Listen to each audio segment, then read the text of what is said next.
Bem, pessoal, nesse vídeo a gente vai abordar aí alguns pontos relacionados ao campo de atuação do direito do trabalho no espaço, no tempo, e vamos falar um pouquinho sobre a hierarquia das normas trabalhistas. Esse tema é um tema que enfrentou algumas alterações aí em razão da reforma. É importante a gente trabalhar, porque são alterações aí bem interessantes, bem relevantes. Vamos lá, vamos começar aqui pela questão do campo da atuação espacial aí do direito do trabalho. Primeiramente, quando eu falo de direito do trabalho, eu estou falando de uma norma de abrangência federal, de normas de abrangência federal, melhor dizendo.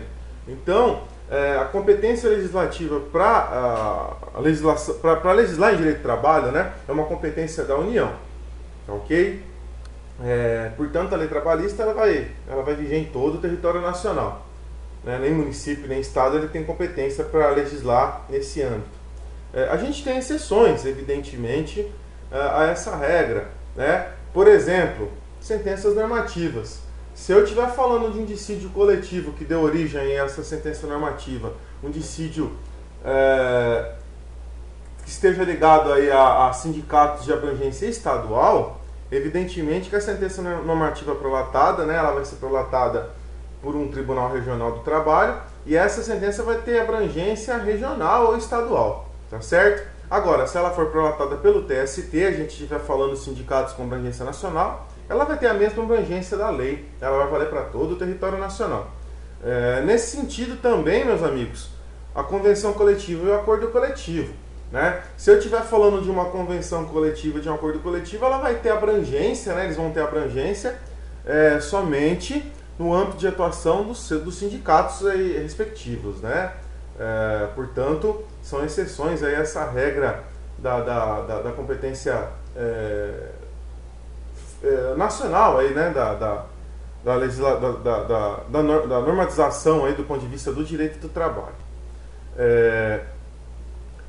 Com relação à atuação do direito do trabalho no tempo, a gente vai seguir a regra geral, Lógico, é aquela famosa regra do tempus regit actum, Então, se a gente tiver tido um ato jurídico praticado sobre a égide, sobre a vigência de uma lei anterior, é ela que vai produzir efeitos, Então, a lei vigente ao tempo da prática do ato é aquela que vai estar valendo, Regra estabelecida aí no artigo 5º, inciso 36 aí da Constituição, e no artigo 6º também da Lei de Introdução às Normas do Direito Brasileiro, Então, isso aí é básico, em todos os ramos do direito. A lei vai respeitar, evidentemente, aí, o direito adquirido, o ato jurídico perfeito e a coisa julgada. Nesse ponto, meus amigos, é importante a gente destacar, e aqui a gente tem uma alteração, está relacionada à vigência de acordo e convenção coletiva. A gente tinha uma regra anterior à reforma trabalhista que estabelecia que garantias determinadas em acordo ou convenção coletiva só poderiam ser revogadas, retiradas do arcabouço jurídico aí dos empregados, se a gente tivesse uma nova norma coletiva, ou seja, um novo acordo ou uma nova convenção, que cancelasse a sua vigência.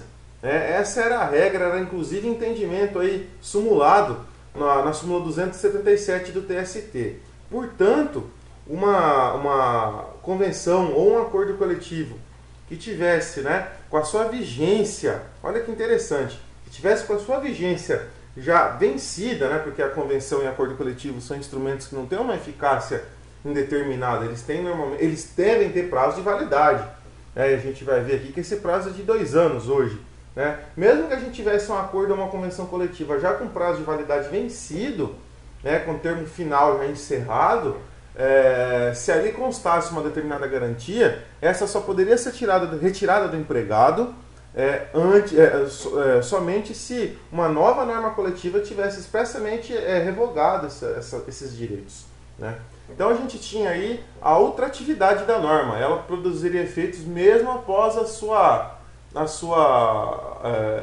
perda de eficácia, mesmo após não fazendo parte mais formalmente do sistema jurídico. Pois bem, com a reforma, pessoal, esse parágrafo 3º que está aí destacado em verde foi acrescentado ao artigo 614 da CLT e estabelece expressamente o seguinte: não será permitido estipular duração de convenção coletivo ou acordo coletivo de trabalho superior a 2 anos. Então a gente tem um prazo máximo de vigência da norma coletiva de 2 anos.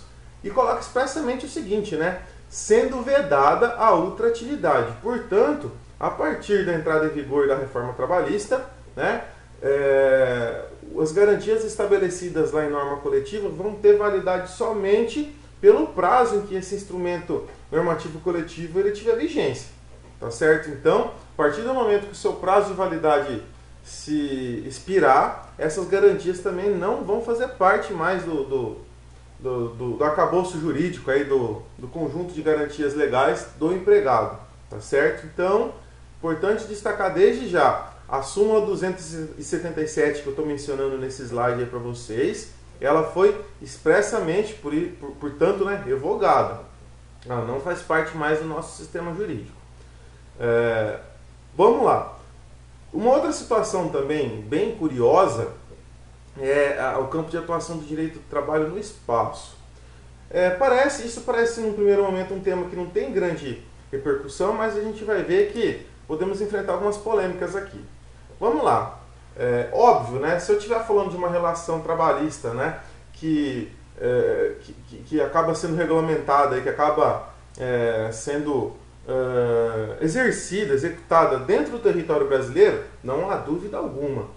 Qual a lei que vai ser aplicada, qual a lei que vai ser utilizada aí para sua regulamentação? A lei brasileira, né? Princípio da territorialidade, tá certo? Agora, a polêmica, também, né, melhor dizendo, pessoal, se eu tiver também um trabalhador que se transfere, né, que se muda para algum país, né, para um determinado país e lá exerce de maneira definitiva as suas funções laborativas, né, por exemplo, um brasileiro que se muda para o Japão e lá vai trabalhar. Evidentemente que um eventual conflito, um eventual litígio aí com relação a essa relação de emprego, ela vai ser também discutida sobre a ótica da lei do local onde esse indivíduo prestou serviços, né? Então, também a gente tem o princípio da territorialidade aqui, né? É uma regra estabelecida no Código de Bustamante, né? O Código de Direito Internacional Privado, tem quase 100 anos de vigência, tá certo? E também está estabelecida na Convenção número 2 da OIT. Então, nesse exemplo que eu dei aqui, esse brasileiro que tivesse mudado para o Japão e lá realizado, né, atividades laborativas, essas atividades, no eventual litígio sobre essas atividades, vai ser discutida sobre a ótica da lei japonesa. Agora, a situação que gera um pouco de discussão aqui, ela está ligada àquele indivíduo, né, aquele empregado brasileiro que foi contratado no Brasil, tá certo? E foi transferido, né, foi contratado no Brasil para trabalhar fora, tá certo? Ou foi contratado no Brasil e foi transferido para realizar serviços no exterior. Pessoal, até 2012 a gente tinha um posicionamento bem consolidado, inclusive pelo TST, sumulado, tá certo? Era a antiga súmula 207, que estabelecia o seguinte: vai ser aplicada a regra da territorialidade também. Então essa situação vai ser tutelada conforme a regra do local da prestação de serviço.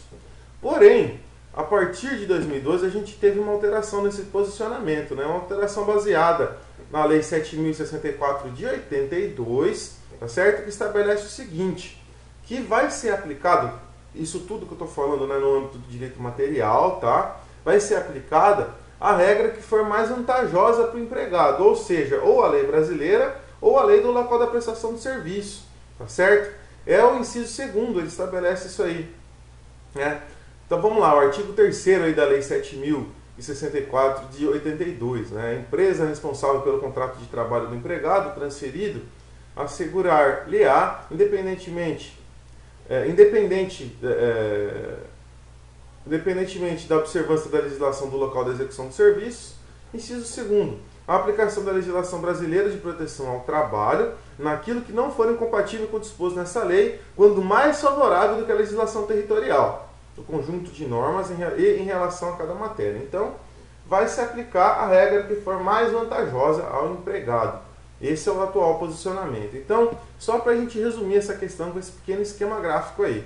Quando eu estou falando de direito material, tá certo? Vai ser aplicada a lei mais vantajosa ao empregado, ou seja, ou a brasileira ou a do local de prestação de serviço. Agora, esse processo ele vai seguir os caminhos, né, da lei processual brasileira, tá certo? Isso aí não há discussão. Então, a gente tem essa possibilidade aí de variação apenas no que pertine ao direito material. E um tema também novo, né, um tema que trouxe um novo entendimento, que trouxe uma nova ótica, também está relacionado à hierarquia das normas trabalhistas, pessoal. Bem, se a gente pensar nessa hierarquia, a gente tem, né, na hierarquia do direito, uma hierarquia mais tradicional, que é aquela hierarquia da pirâmide de Hans-Kelsen, né? Então, a gente tem os princípios gerais de direito, acima de todas as normas, e abaixo delas a gente tem, que são os princípios aí supraconstitucionais, né? E abaixo dela a gente tem a Constituição, a gente tem as leis complementares, leis ordinárias, medidas provisórias, decretos, portarias, regulamentos, enfim, né? Todas as normas aí que fazem parte do nosso sistema jurídico. Essa é a regra geral, né? Só para dar um panorama para vocês aí, a pirâmide kelseniana, né, que estabelece lá a Constituição como ápice do nosso sistema jurídico, as leis complementares, leis ordinárias, portarias, contratos, estatutos na base da pirâmide, enfim, né? Essa é a regra geral quando a gente fala de hierarquia de norma jurídica. Isso aí para qualquer âmbito do direito do trabalho. Para qualquer âmbito do direito. Agora, quando eu falo de direito do trabalho, essa pirâmide ela não tem muita lógica. Por quê? Pessoal, em regra, vai valer, né? Em regra, vai valer a norma que for mais vantajosa para o empregado. Então, até me permito voltar um slide aqui. Quando eu estou falando aqui, ó, das leis complementares, ou da Constituição, da lei ordinária, que seria a CLT, por exemplo, né, dos contratos, estatutos, acordo coletivo de trabalho, convenção coletiva de trabalho, essa hierarquização aqui, ela não faz muito sentido. Por quê? A gente vai aqui, baseado no princípio da proteção, tá certo? Aplicar a norma que seja mais vantajosa para o empregado. Então, de maneira geral, se eu tiver um conflito entre uma regra estabelecida lá na Constituição, por exemplo, estabelece, né, que a jornada máxima de trabalho ela tem que ser de 8 horas diárias e 44 horas semanais. E eu tenho uma regra estabelecida lá num contrato de trabalho, que seja, numa convenção coletiva, num acordo coletivo, que fixa que a jornada de trabalho para aquele empregado vai ser de 6 horas diárias, vai ser aplicada a regra mais vantajosa, a regra mais benéfica para o empregado. Então, não vai ser aplicada a regra constitucional, mas sim a regra estabelecida no acordo ou na convenção. Agora, meus amigos, essa aplicação da norma, essa regra do princípio da proteção, né, da aplicação da condição mais benéfica, princípio da condição da norma mais favorável, ela sofreu uma relativização severa, tá certo? E vale a gente discutir aqui alguns pontos. Por quê? Com a reforma trabalhista, surgiram algumas regras no que diz respeito à análise desse eventual conflito que a gente pode ter. Ou seja, né, qual regra eu vou aplicar? Qual regra hierárquica que eu vou seguir? Há uma hierarquia para seguir? Então, são essas perguntas que a gente vai responder a partir de agora. Esse quadro ele acaba facilitando bastante o entendimento. Então, vamos discutir cada um desses pontos, pessoal. Primeiro, se eu tenho um conflito entre uma fonte heterônoma e uma outra fonte heterônoma, o que é uma fonte heterônoma? É aquela fonte do direito do trabalho, né, heterônoma. É aquela onde o empregado ele não teve participação efetiva na sua elaboração. Então, aqui eu estou falando da lei. Então, eu posso ter um conflito entre a Constituição e uma lei ordinária, ou entre leis ordinárias, enfim. Tá certo? Se eu tiver um conflito entre essas normas, qual que vai prevalecer? Aqui, pessoal, a gente segue a regra geral. Vai prevalecer a regra, a norma que for mais benéfica ao empregado no seu conjunto. Então, eu vou aplicar aqui a teoria do conglobamento. Eu não vou vou juntar duas normas e vou criar uma terceira aí, só com o que for mais vantajoso de cada uma delas. Não. Eu vou analisar a lei no sentido completo e aquela que for mais vantajosa em seu conjunto, aí eu vou aplicar. Certo? Vamos lá. Se eu tiver eventualmente um conflito entre uma fonte heterônoma e uma fonte autônoma, qual vai prevalecer? Vamos lá, só para reforçar aqui alguns conceitos. O que é uma fonte autônoma? Uma fonte do direito do trabalho autônoma é aquela, né, onde, né, é aquela determinada norma jurídica trabalhista onde o empregado ele teve uma participação efetiva na sua elaboração. Então aqui eu estou falando do acordo, estou falando da convenção coletiva, tá certo? Onde esse empregado, representado pelo seu sindicato, ele teve uma participação efetiva na elaboração de normas que vão regulamentar aí o seu dia a dia elaborativo, tá certo? Então aqui também, pessoal, a regra é que vai prevalecer a norma que seja mais benéfica ao empregado, seja ela autônoma ou heterônoma. Mas aqui eu tenho uma exceção importantíssima, tá certo? Que foi acrescentada pela reforma trabalhista, que são as regras estabelecidas no artigo 611-A da CLT. Aqui é o seguinte, mesmo que eu estiver falando de uma regra que seja menos vantajosa do que a estabelecida na lei, né? Se essa regra estiver estabelecida em acordo ou convenção coletiva e fizer parte, né, dos direitos estabelecidos aqui no rol do artigo 611-A, essa regra vai prevalecer. A normatização estabelecida, fixada no acordo ou na convenção coletiva, vai estabelecer,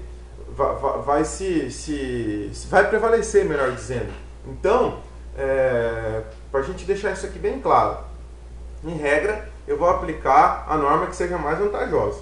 Agora, se o acordo ou a convenção coletiva estiver regulamentando direitos estabelecidos aí no artigo 611-A da CLT, vai prevalecer a regra estabelecida, a regra fixada no acordo ou na convenção.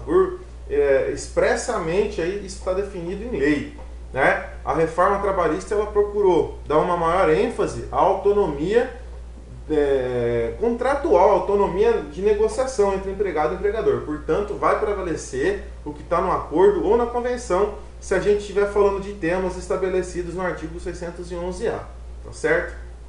Vamos lá. Se eu estiver falando de um conflito estabelecido entre acordo coletivo e convenção coletiva, aqui a gente tem um parâmetro muito seguro. O artigo 620 da CLT estabelece de uma maneira bem clara: não importa se a regra estabelecida na convenção ela é mais vantajosa que a do acordo, vai prevalecer a regra fixada em acordo coletivo. Olha lá o artigo 620, gente. As convenções estabelecidas em acordo coletivo de trabalho sempre prevalecerão sobre as estipuladas em convenção coletiva de trabalho. Portanto, não há o que se discutir. É uma regra nova também, trazida à CLT pela reforma trabalhista, tá certo? E por fim, pessoal, a gente tem também, se eu estiver falando de um conflito, eventual conflito entre uma norma heterônoma, tá certo? Né, uma lei, ou uma norma coletiva, né, um acordo ou convenção coletiva, um conflito de qualquer uma delas com relação a um contrato de trabalho, qual vai prevalecer, pessoal? Em regra, vai prevalecer a mais vantajosa. Agora, e se eu estiver falando de um empregado, de um conflito, né, entre a norma coletiva ou a norma heterônoma e o contrato de trabalho, quando eu estiver falando do empregado hipersuficiente? E quem é esse cara, pessoal? É aquele cara que tem curso superior completo e que ganha, tem um salário, tem uma remuneração igual ou superior ao valor, ou melhor, igual ou superior a 2 vezes o valor do teto pago aí a título de benefício previdenciário no regime geral de previdência social, tá certo? Esse requisito está lá no parágrafo único do artigo 444 da CLT. Qual regra que vai prevalecer, pessoal? Vai prevalecer, meus amigos, o que está estabelecido no contrato de trabalho, desde que essas regras se refiram àquele rol estabelecido no artigo 611-A da CLT. Me permito ler o parágrafo único aqui do artigo 444, porque ele é bem esclarecedor. A livre estipulação a que se refere ao caput desse artigo, ele se refere a contrato de trabalho, aplica-se às hipóteses previstas no artigo 611-A dessa consolidação, com a mesma eficácia legal e preponderância sobre os instrumentos coletivos, no caso de empregado portador de diploma de nível superior e que receba salário mensal igual ou superior a 2 vezes o limite máximo dos benefícios do regime geral de previdência social. Então, se eu estiver falando de um empregado que seja o hipersuficiente, né, se eu tiver um conflito entre qualquer norma, seja ela coletiva ou, né, autônoma coletiva, quando eu falo norma coletiva, eu estou falando de convenção coletiva e estou falando de acordo coletivo. Ou uma norma heterônoma, uma lei qualquer, e o contrato de trabalho, se eu estiver falando desse tipo de empregado e eu estiver falando de regras, de assuntos jurídicos que constam lá no rol do artigo 611-A da CLT, e basicamente que não sejam direitos estabelecidos no artigo 611-B também da CLT, que são aqueles que não podem ser suprimidos por negociação coletiva, tá certo? Eu indico a leitura aí desses 2 artigos, é muito importante. Vai prevalecer o que tá estabelecido no contrato de trabalho. Também é uma forma de se privilegiar a autonomia de negociação entre empregado e empregador. E se considera que esse cara que tem uma remuneração aí para os padrões brasileiros aí alta, né? uma remuneração aí interessante, e que ele tenha nível superior completo, se considera que esse cara tem uma maior autonomia, uma maior possibilidade de negociação, um maior entendimento, tá certo? Pessoal, basicamente era isso que eu queria tratar com vocês sobre esses temas. Agradeço mais uma vez aí a atenção de todos. Dúvidas, sugestões, críticas, me coloco à inteira disposição. Sempre um grande prazer interagir com todos vocês. Sigam a nossa página no Facebook, @Professor José Eduardo. Fiquem à vontade para interagir conosco. Um grande abraço a todos e até a próxima.